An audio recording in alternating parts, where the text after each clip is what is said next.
Hello everyone. Discount chapter से सबसे अच्छे 10 क्वेश्चन आपके देखने वाले हैं हम। आपका आरपीएफ हो या ग्रुप डी हो, कोई भी एग्जाम हो, चाहे यूपीएसआई हो चाहे दिल्ली पुलिस हो, सभी में आपकी हेल्प हो जाएगी। ठीक है, मैथ मैथ होता है, हर जगह सेम ही आता है, ऐसा कुछ नहीं है।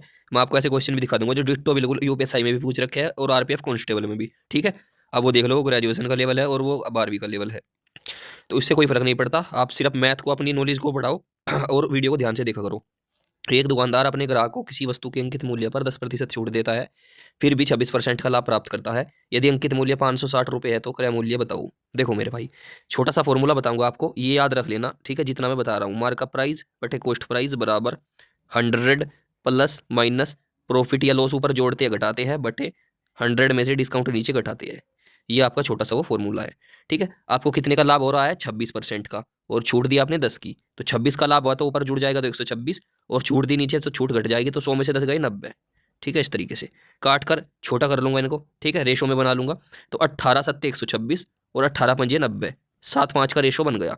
यानी कि मेरा अंकित मूल्य अगर 7 रुपये है तो क्रय मूल्य मेरा 5 रुपये है। ठीक है, अब देखो यहाँ पर समझना ध्यान से, यहाँ पर मैं इस तरीके से लिख देता हूँ, मार्कअप प्राइस बटे कॉस्ट प्राइस।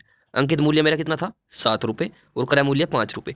लेकिन क्वेश्चन के हिसाब से अंकित मूल्य आपका कितना है? ये आपका 560 रुपये। ठीक है, तो देखो 7 की वैल्यू 560 के बराबर है। कितना गुना है इसका? 80 गुना 7 8 56, 80 गुना।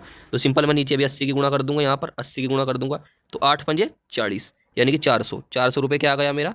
क्रय मूल्य है। सिंपल। तो ये जो मैंने आपको फॉर्मूला लिखा है ना, बस इसको आप ध्यान रखना, बाकी कोई प्रॉब्लम नहीं होगी आपको। ठीक है, देखो इससे आपके काफ़ी ज़्यादा क्वेश्चन सोल्व हो जाएंगे डिस्काउंट चैप्टर से। आगे चलते हैं।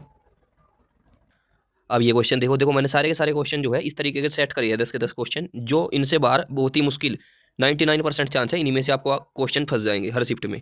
तो देखो 30%, 20% और 10% की 3 क्रमिक छूट दी गई, पूछ रहा है एकल छूट बताओ। सिंपल। तो आप इस तरीके से समझो, इस क्वेश्चन को करने का सबसे सिंपल तरीका यही है मेरे हिसाब से, तो कि पहले दी 30% की छूट, तो इस तरीके से मान लो 100 रुपये की चीज़ थी, मैंने 30 की छूट देने के बाद 70 में बेच दी। फिर दी 20% की छूट, यानी कि 100 रुपये की चीज़ मैंने बेचे 80 में, और फिर दी 10% की छूट।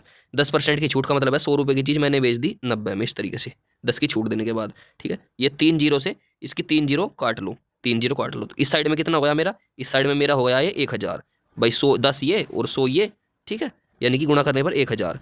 इस साइड में मेरा कितना गुणा करने पर हो गया? गुणा कर लो इनके आराम से। ठीक है, 9 सते 63, 63 गुणा 8, तो 8 × 24 का 4 का हासिल गए मेरे कितने? 2, 8 × 48 और 2 50, 504। यानी कि इस तरीके से मैं बोल सकता हूँ मैं कि मेरी कॉस्ट प्राइस किसी चीज़ का 1000 रुपये था और मैंने बेची कितने में? सेलिंग प्राइस कितना? 504। तो कितने की छूट दी मैंने उस चीज़ पर, ये बताओ। तो सिंपल 496 रुपये की मैंने छूट दी। ठीक है, तो सिंपल आपको पता है, जब आप 496 रुपये की छूट दे रहे हो कहीं पर, कॉस्ट प्राइस 1000 पर, 1000 पर, और आपको परसेंट निकालना है इस तरीके से। ठीक है, तो 2 जीरो से 2 जीरो काटूंगा और 10 से 496 को भाग दूंगा तो कितना उत्तर आ जाएगा? 49.6%। एक तरीके से ये एकल छूट आपकी निकल करके आ गई। ठीक है, आगे चलते हैं। सबसे सिंपल तरीका है इस क्वेश्चन को करने का, ये ऐसे टाइप के क्वेश्चन को। आगे चलते हैं। अब ये क्वेश्चन देखो, एक वस्तु का सूची मूल्य यानी कि अंकित मूल्य को ही सूची मूल्य कहते हैं मेरे भाई। ठीक है, मार्कअप प्राइस को। तो सूची मूल्य 200 रुपये है, उस पर 2 क्रमिक छूट दी गई। पहली छूट दी गई आपकी 10% की, और दूसरी छूट फिर दी गई, हमें नहीं पता कितने की दी गई, लेकिन 150 रुपये में जो एक तरीके से वो बेची गई बाद में। तो इस तरीके से समझो, देखो मार्कअप प्राइस किसी चीज़ का था कितना? 200 रुपये। सबसे पहले उस पर एक छूट दी गई 10% की। ठीक है, 10% की। तो एक बात बताओ मुझे, 200 का 10% कितना होता है? 200 का 10% होता है 20 रुपये। तो यानी कि 20 रुपये की मुझे छूट दी गई इस पर। तो 20 रुपये की छूट के बाद ये मैंने कितने में बेची? 180 में। फिर 180 से मैंने ये लास्ट में कितने में बेची? 150 में। ठीक है, तो यहाँ पर कितने की छूट दी मैंने? यहाँ पर मैंने दी 30 रुपये की छूट। दिख रहा होगा आपको 30 की छूट, लेकिन 30 की छूट दी कहीं पर? 180 पर दी गई एक तरीके से। ठीक है, तो सिंपल 30 रुपये की छूट 180 पर दी गई आपकी, और गुणा 100% निकालने के लिए इस तरीके से जीरो से जीरो काटूंगा। ठीक है, 3 से भाग दूंगा 18 को 6 बार। ठीक है, 3 चंग 18, तो सिंपल 100/6 हो गया ये। तो 100 को 6 से जब भाग देते हैं तो आपको पता है 16 छिकम छाड़ में, यानी कि 16.66% आपका आंसर। ये रहा ऑप्शन नंबर 4। आगे चलते हैं। अब इस क्वेश्चन को ध्यान से देखना, इसमें आपके 2 कॉन्सेप्ट क्लियर हो जाएंगे एक ही क्वेश्चन के अंदर। देखो, एक कार का अंकित मूल्य 5 लाख रुपए है, इस पर 10% और 8% की 2 क्रमिक छूट दी गई। आपसे पूछ रहा था कुल कितने रुपए की छूट दी गई। देखो मेरे भाई, सबसे पहले जब भी आपको 2 क्रमिक छूट दे रखी है उसे एकल छूट कैसे बनाते हैं? तो सिंपल, पहले तो दोनों को जोड़ दो, 10 और 8 18, फिर दोनों की गुणा करो, 10 8 80, और 80 को भाग दे दो 100 से। 80 को 100 से भाग देंगे तो कितना आ जाएगा मेरा? ये मेरा आ जाएगा 0.80। ठीक है मेरे भाई, तो सिंपल 18 में से 0.80 घटा दो, तो 18 में से जैसे ही मैं 0.80 घटाता हूँ तो कितना बचेगा मेरे पास, ये बचेगा मेरे पास 17.20, यानी कि टोटल 17.20% की छूट। ठीक है, 17 पॉइंट, यहाँ पर माइनस लगा देता हूँ इस तरीके से। तो ये टोटल 17.20% की छूट मुझे एकल छूट मिली, अगर आपसे सिर्फ परसेंट में पूछता। लेकिन यहाँ उसने पूछा है कितने रुपए की छूट मिली, रुपए में बताओ। तो 5 लाख पर आपने, 5 लाख पर आपने, एक जीरो हो रहा है सॉरी, 5 लाख पर आपको कितने की छूट मिली, 17.20। ये पॉइंट हट जाएगा तो 2 जीरो और नीचे आ जाएगी इस तरीके से। ठीक है, इस तरीके से होगा ना, और परसेंट की 2 जीरो और आएगी। भाई ये परसेंट था अपने आप में, मैं लिख देता हूँ। ठीक है, आप ऐसे कन्फ्यूज हो जाओगे नहीं तो। 17.20% की आपको छूट मिली। तो 2 जीरो तो ये परसेंट हटेगा तो 2 जीरो पे, यानी कि 4 जीरो से मेरी 4 जीरो साफ। ठीक है, अब मुझे सिंपल 5 की गुणा इसमें कर देता हूँ 172 में, और बाद में एक जीरो ये और एक जीरो ये, 2 जीरो लगा दूंगा। ठीक है, तो 5 दूनी 10 की जीरो हासिल गया 1, 5 7 35, 1 36 का 6 का हासिल गए 3, 5 कम 5 और 3 8। ठीक है, और ये बाद में 2 जीरो ये, इस तरीके से। तो 86,000 रुपये की मुझे टोटल छूट मिली।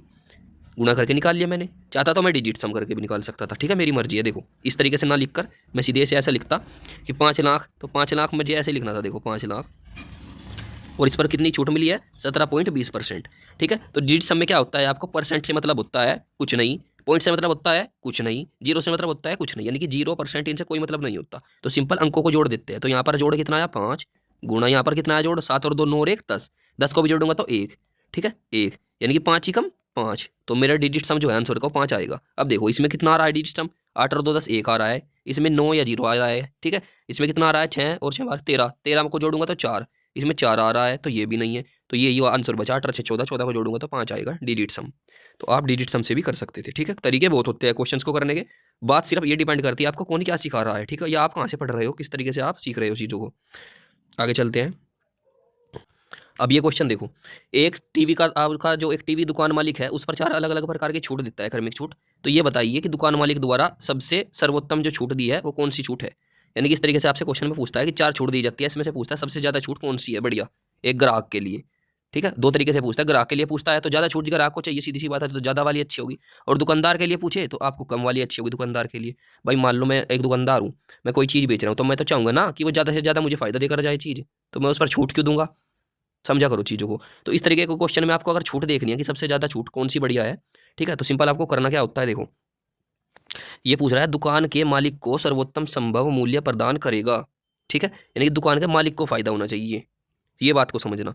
तो देखो मेरे भाई, सबसे पहले आपको इस तरीके से मैंने अभी अभी बताया ऊपर वाले क्वेश्चन में। ठीक है, इससे ऊपर जो करवाया कि एकल छूट निकालते कैसे। तो एक तरीका तो ये है कि आप सबका एक एक कर कैसे निकालो। 25 में 15 जोड़ा तो 40, ठीक है, माइनस, और 25 की 15 की गुणा कर लो तो 25 दाम 250, 25 पंजे 125, कितना हो गया 375। 375 को मैंने 100 से भाग देना है तो कितना आ जाएगा ये 3.75 इस तरीके से। तो 40 में से 3.75 का तो कितना बचा 36.25। ठीक है, तो टोटल छूट जो आई एकल छूट निकल करके आई 36.25% की। एक तरीका तो यह है बच्चों वाला, जो आप करते रह जाओगे जहाँ से भी आपने पढ़ रखा होगा, और ठीक है पेपर में आप इसी क्वेश्चन में उलझे रह जाओगे। एक तरीका है मेरे वाला जो प्रो तरीका है, एक सेकंड, वो क्या है देखो, अंतर निकाल लो। 25-15 का अंतर कितना है 10, 20-20 का अंतर कितना है 0, 25 और 35 और 5 का अंतर कितना है 30, और 30-10 का अंतर कितना है 20। अब देखो सबसे ज़्यादा जो आपका अंतर है वो किस में है, इस वाले में। तो ग्राहक के हिसाब से अगर पूछता, देखो ग्राहक के हिसाब से पूछता कि सबसे बेस्ट छूट ग्राहक के लिए कौन सी है, तो ए वाली। ठीक है, ए वाली, क्योंकि ये अंतर ज़्यादा है ना इसका, तो ग्राहक को तो ज़्यादा छूट चाहिए, तो इस पर ज़्यादा छूट मिलेगी पहले वाले पर। अगर पूछता दुकानदार के हिसाब से, दुकानदार के हिसाब से पूछे आपसे कि दुकानदार के लिए बेस्ट कौन सा है, तो ये वाली, क्योंकि सबसे कम जो है दुकानदार को छूट इस पर देनी पड़ेगी, डी वाले पर। ठीक है, जिसका अंतर सबसे कम है, समझे, तो डी वाली हो जाएगी दुकानदार के हिसाब से। दोनों तरीके मैंने आपको बता दिए, जैसा आपका क्वेश्चन फंसे ऐसा आप मार देना। आगे चलते हैं। एक ये क्वेश्चन देखो, 22% की छूट देने के बाद भी 17% का लाभ प्राप्त करने के लिए किसी वस्तु का अंकित मूल्य उसके क्रय मूल्य से कितना अधिक होना चाहिए। देखो मेरे भाई, सबसे पहले वही फॉर्मूला अपने वाला, मार्कअप प्राइस बटे कॉस्ट प्राइस। मैंने बताया था ऊपर आपको लाभ या हानि जोड़ना या घटाना है। ठीक है, तो आपको लाभ हुआ 17 का, तो ऊपर हो जाएगा 117 बटे, नीचे आपको डिस्काउंट घटाना है तो 22 का छूट देकर कितनी की हो जाएगी वो चीज़ 78 की, इस तरीके से। ठीक है मेरे भाई, 78 की।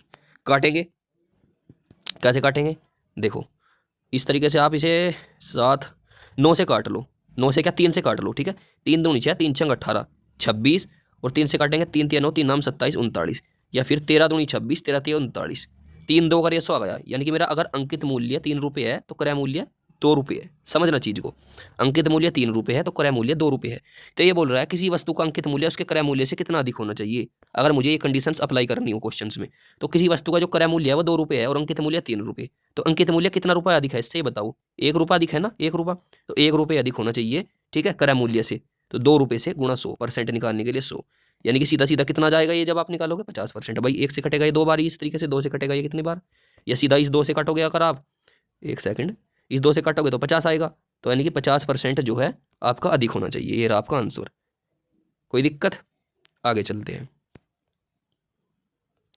अब ये क्वेश्चन देखो, देखो सीजीएल पर ध्यान मत देना, ठीक है। कभी बोलो कि रेलवे के कराते कराते सीजीएल पर पहुंच गए, भाई क्वेश्चन क्वेश्चन होते हैं, मैंने बता दिया आपको, आपकी मर्जी है, देखो या ना देखो, मैं कोई आपको फोर्स नहीं कर रहा हूँ, ठीक है। कहीं भी पढ़ लो जाकर जहाँ आपको अच्छा लगता है।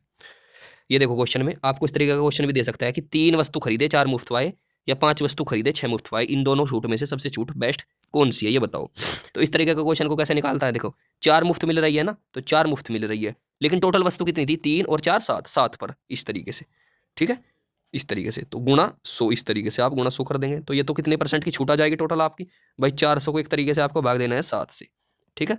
7 पंजे 35, 5 आया, कितने बचे आपके पास, फिर से 5, और ये कितना हो गया आपका 50 हो गया, 7 सती 49, 7 सती, 1 सेकंड, 7 सती 49, यानी कि 57 पॉइंट कुछ परसेंट आएगी। फिर दूसरी छूट देखो, 6 कितने मिली, मुफ्त मिली, 6 मुफ्त मिली, लेकिन टोटल वस्तु कितनी थी, 6 और 5 11 पर, और गुणा 100 इस तरीके से, ठीक है, परसेंट निकालने के लिए। तो 600/11, सीधा सीधा सा अगर मैं इसे लिखूं तो ये कितना हो जाएगा आपका, ये हो जाएगा आपका 11 पंजे 55, फिर से मेरे पास कितना बचा, 5 बचा, 11 पंजे 55, यानी कि ये 55 पॉइंट कुछ परसेंट आएगी। तो ये बताओ मुझे सबसे बढ़िया छूट इसमें से कौन सी है। भाई 57 वाली ज़्यादा है ना, तो यही बढ़िया पाएगी, सीधी सी बात है। तो ए वाली छूट, ऑप्शन नंबर ए आपका सबसे अच्छा है, ठीक है। इस तरीके से आपको उसका आंसर करना था। अगर इसका आप थोड़ा सा और प्रो मोड पर जाना चाहोगे कि भाई कौन सी छूट सबसे अच्छी है और थोड़ा सा फास्ट करना है, तो सिंपल 4/7 ये पहले वाला लिखना था, और इसी के बगल में 6/11 दूसरे वाला लिखना था, ठीक है। और क्रॉस मल्टीप्लाई नहीं की करवा देनी थी इस तरीके से, ठीक है। तो क्रॉस मल्टीप्लाई करने के बाद 11 चौक 44 ये हो जाएगा आपका, और 6 सते 42 ये हो जाएगा। अब बताओ बड़े वाला कौन सा, ये 44 वाला ना, यानी कि ये पहले वाला। तो ये पहले वाली जो छूट है, ये पहले वाली जो छूट है ये सबसे बेस्ट छूट है इसमें, यानी कि सबसे ज़्यादा छूट इसी पर मिलेगी। इस तरीके से भी आप इसे कर सकते थे। 2 मेथड मैंने आपको इसके बता दिए, जो भी ठीक लगे उससे कर लेना। आगे चलते हैं। अब इस तरीके का क्वेश्चन आ जाए तो कैसे करना है इसे भी देख लो भाई, लगे हाथ, ठीक है। ग्राहक के लिए सबसे बेस्ट छूट पूछ रहा है, तो ग्राहक को तो सबसे ज्यादा वाली छूट अच्छी होती है ना, जो ज्यादा मिले जिस पर छूट वही ग्राहक के लिए अच्छी होती है। तो देखो सबसे पहले इसमें 3 तो दे रखा है आपको परसेंट में, और एक दे रखी है खरीदो एक मुफ्त पाओ वाला। तो सबसे पहले हम इन 3 का कंपेरिजन करेंगे। देखो इन दोनों का अंतर कितना आया, 0, इन दोनों का अंतर कितना आया 10, और जो थे सिंगल 40% आई। तो इन तीनों में से परसेंट वाली में से मुझे बताओ सबसे ज्यादा ग्राहक के लिए कौन सी बेस्ट है। मैंने बताया था ना जिसका अंतर ज्यादा वो बेस्ट होती है, ठीक है। तो यानी कि इन तीनों में से ये बेकार, ये बेकार, ये बढ़िया, ठीक है। लेकिन इन दोनों में से कौन सी बढ़िया, एक खरीदो एक मुफ्त पाओ, तो इसका कंपैरिजन करते हैं। एक मुफ्त मिली एक ऊपर, एक खरीदो और एक मुफ्त मिलो, यानी कि टोटल कितनी वस्तु थी 2 पर, और गुणा 100% के लिए, तो टोटल कितना जाएगा ये इस तरीके से 50%, यानी कि ये वाली छूट तो है आपकी 50%, और ये वाली छूट कितनी है आपकी। अब ये वाली छूट भी आपको निकालनी पड़ेगी, ठीक है। एक कल मैंने जैसे बताई थी निकालनी, तो 2 जोड़ेंगे 30 और 20 50, और 50 में से जब घटाएंगे कितना, 30 गुणा 20 600, 600 को भाग देंगे 100 से, यानी कि 6 घटाएंगे तो कितना जाएगा 44, यानी कि जो ये आपकी छूट थी ये तो है 44 44%, और ये छूट थी 50%। तो ग्राहक के लिए सबसे बेस्ट कौन सी है, ऑप्शन नंबर 3 वाली, ठीक है। ये रहा आपका 3 आंसर, ये 3 वाली सबसे बेस्ट थी, ठीक है मेरे भाई। आगे चलते हैं। ये क्वेश्चन देखो अब, 602 रुपए की कीमत वाली शर्ट किस मूल्य पर अंकित किया जाना चाहिए ताकि अंकित मूल्य पर 14% की छूट देकर भी 10% का लाभ हो। देखो वही फॉर्मूला, मार्कअप प्राइस बटे कॉस्ट प्राइस, ठीक है। 10% का लाभ हो यानी कि 110 बटे छूट कितने की थी 14 की, यानी कि 86, इस तरीके से आपको बोला है 602 रुपए की अंकित मूल्य वाली। तो अंकित मूल्य कितना है आपका 110 हमारे हिसाब से, लेकिन क्वेश्चन के हिसाब से कितना है 602। तो 110 की वैल्यू 602 के बराबर है, सॉरी मैंने गलत लिख दिया। 602 रुपए की कीमत वाली शर्ट है, अंकित मूल्य नहीं है ये, ठीक है। यानी कि आपका जो ये 86 है ये कहीं के बराबर है 602 की। तो ये इसका कितना गुना है ये देखो, 8 7 56 6 7 42, 42 और 56 560 और 42 602, हाँ ये इसका 7 गुना है, 7 गुना। तो सिंपल इसमें भी 7 की गुना कर देंगे, तो ये कितना हो जाएगा आपका 11 7 77, यानी कि 770 रुपये उसका जो था आपका अंकित मूल्य बस था, ठीक है। आगे चलते हैं।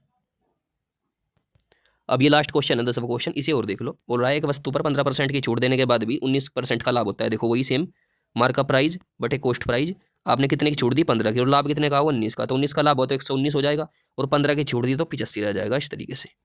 ठीक है मेरे भाई। अब 25% की छूट देने के लिए कितने में बेचना, कितने परसेंट का लाभ कितना हुआ, ये बोल रहा है 25% की छूट देता तो कितना लाभ होता है ये बताओ। अच्छा तो देखो सबसे पहले हमने ये निकाल लिया, अब इसको रेशो में तोड़ लो सबसे पहले। ठीक है, रेशो में तोड़ेंगे तो 5 से भाग देकर देखता हूँ, 5 एकम 5, 5 सतह 35, 17 बार कट गया। ठीक है, और ये कितनी बार कटा, ये तो 5 से कटेगा नहीं, तो 17 से काट कर देखते हैं, कोई बात नहीं। 17 से 17 पंजे 85, और 17 से काटते हैं तो कितनी बार जाएगा ये, 17 पंजे 85, 17 6 102, 17 7 119, 7 बार ये कटा, यानी कि 7-5 का रेशो आ गया। ठीक है, 7-5 का रेशो आ गया, तो इसे मैं 700 रुपये बना लेता हूँ, इसे बना लेते हो 500 रुपये। तो अब खुद बताओ, 25% की छूट दी जाती है हमेशा अंकित मूल्य पर, यानी कि 700 का 25% की छूट मैंने दे दी, तो कितने की हो गई वो चीज़ भाई, 700 का मैं 25% अगर निकाल लूँ तो कितना आ जाएगा, 175 रुपये। सीधी सी बात है, तो 175 रुपये की मैंने इस पर छूट दे दी, ऐसे लिख देता हूँ -175। तो अब मुझे कितने में बेचनी पड़ेगी वो चीज़, मुझे बेचनी पड़ेगी 525 रुपये में, सीधी सी बात है। तो 500 की चीज़, कोई चीज़ 500 रुपये की दी, क्रय मूल्य ये रहा 500 रुपये, और मैंने कितने में बेची 525 में, तो कितने रुपये का लाभ हुआ मुझे, 25 रुपये का। तो 25 का लाभ हुआ मुझे 500 पर, और परसेंट के लिए गुणा 100, 100 पंजे 500, 5 से काटूंगा 25 बार, 25 को तो 5 बार कटेगा, यानी कि 5% का लाभ मेरा आंसर। ठीक है, कैसी लगी वीडियो कमेंट करके जरूर बताना।